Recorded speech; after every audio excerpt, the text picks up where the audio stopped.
Hi everyone, my name is Joe Costa and this is my senior moment. I would like to begin by sharing a story with you all. While most people might struggle to recall exactly when they crossed the threshold from childhood to maturity, my transition was anything but gradual or gentle. It happened on June 6, 2015 at 12:45 a.m. as I stood at the foot of my older sister's bed and watched her take her last breaths. The final remnants of my childhood, those last unrealistic wishes that my sister could yet again repair her broken body, shivered and fell away. I stood there, stunned, and felt the bony hands of the Grim Reaper pressed into my back, shoving me viciously and unceremoniously into adulthood. As the youngest of 5 children, I enjoyed a busy, happy childhood. Three of my siblings were healthy, active children. At a very young age, however, I realized that my older sister was different than most siblings. My parents were told that Amy, diagnosed at 6 weeks with a very rare syndrome, would most likely die before her first birthday. Aicardi syndrome left her significantly developmentally delayed, as well as medically challenged, but she courageously defied what appeared to be overwhelming odds and seemed, to my childhood self, to possess special powers. Frequently ill, Amy had an astonishing ability to fix her own body. Society viewed my sister as weak and fragile, but I believe she was stronger than Superman and had access to a bag of tricks that would have churned the Fantastic Four green with envy. Amy went to the operating room over 50 times and was hospitalized more times than I can count. Yet again and again, she was able to repair her weak, compromised body. This past April, Amy was admitted once more to the hospital to have a kidney stone removed. The next day, her doctors asked us to come to the hospital and say our goodbyes, as she had developed an infection they believed would take her life. For 45 days, Amy hung on, fighting off multiple complications. On June 1st, we brought her home with hospice services in place. While Amy's doctors felt my sister's days were limited, I refused to believe it. I knew that, just as she had always done, she would triumph over this latest adversity. As Amy's heart rate dropped and then stopped altogether that night, my childhood slipped away with her. My first days as an adult were spent helping to choose her casket, carrying Amy to her final resting place, and grieving the loss of a sister I dearly loved. Perhaps Amy's most special power was her ability to communicate clearly with me, even though she was nonverbal. From my earliest moments, I had the ability to understand her, and she taught me many valuable lessons without ever speaking a single word. She taught me how to live for each day, to enjoy the time we have with each other, because tomorrow is promised to no one. I learned that even those without a voice have something to say. Everyone has a story, and it's important to listen carefully to the messages people express. I learned that attitude is extremely important. Amy faced many challenges, yet she always had a ready smile. She never gave up. Amy taught me that everyone has a place in this world, and given the chance, one and all can contribute to society. Amy was my Supergirl.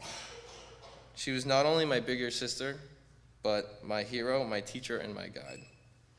I always imagined I could hear her calling out to me, "Hold on tightly onto my cape, Joe," and for 18 years I did just that, as she gently but firmly pushed me into adulthood.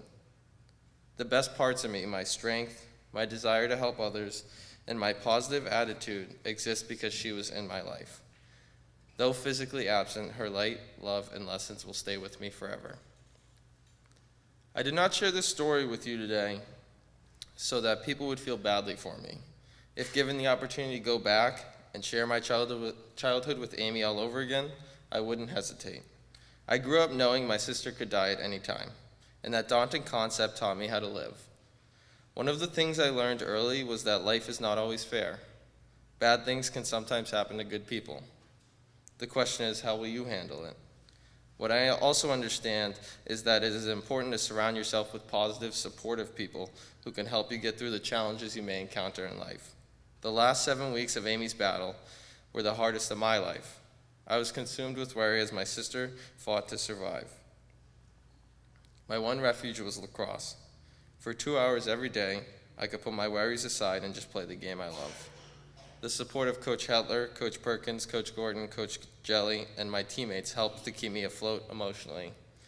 Amy's death was a surreal, devastating moment for me as I watched the monitor recording Amy's heart rate slowly drop to 0. Hours later, as my family was busy making final arrangements for my sister's services, I remembered that my Derryfield lacrosse team had their quarterfinal playoff game. My sports teams are like my second family, and I knew I played an important role in my team's success. Though it was a difficult decision, I decided to play in the game, hoping to honor my sister by displaying the same strength and courage she had over the course of her lifetime. When I arrived to the field, my teammates, coaches, and the crowd were dressed in pink and purple, the colors which represent my sister's syndrome group. It was a gesture that lifted my spirits. Though Derryfield was the 1 seed, with 6 minutes to go in the game, we were trailing the number 8 seed St. Thomas 10-7. My teammates gave me the best gift that day when we were able to rally to tie the game with 4 seconds left and eventually win it in overtime. Some have said we had an angel on the field with us that day, and while that may be true, it was our team effort that brought victory home. Days later, many members of the Derryfield community, including my advisor, Dr. Carter, my teachers, my coaches, classmates, and teammates showed up to my sister's wake to express their condolences. I cannot count how many extended family members and friends commented on how impressed they were by the outpouring of love displayed by the Derryfield School. June 6th is a day I will never forget for more than one reason, but the sad memory of losing my sister will forever be balanced by that lacrosse game and the kindness and support of the Derryfield School. I would like to thank my best friends most of all. Though Michael, Matt, and Drew are not related to me by blood, they are and always will be my brothers. These boys stood by me and with me through everything, the good times as well as the bad.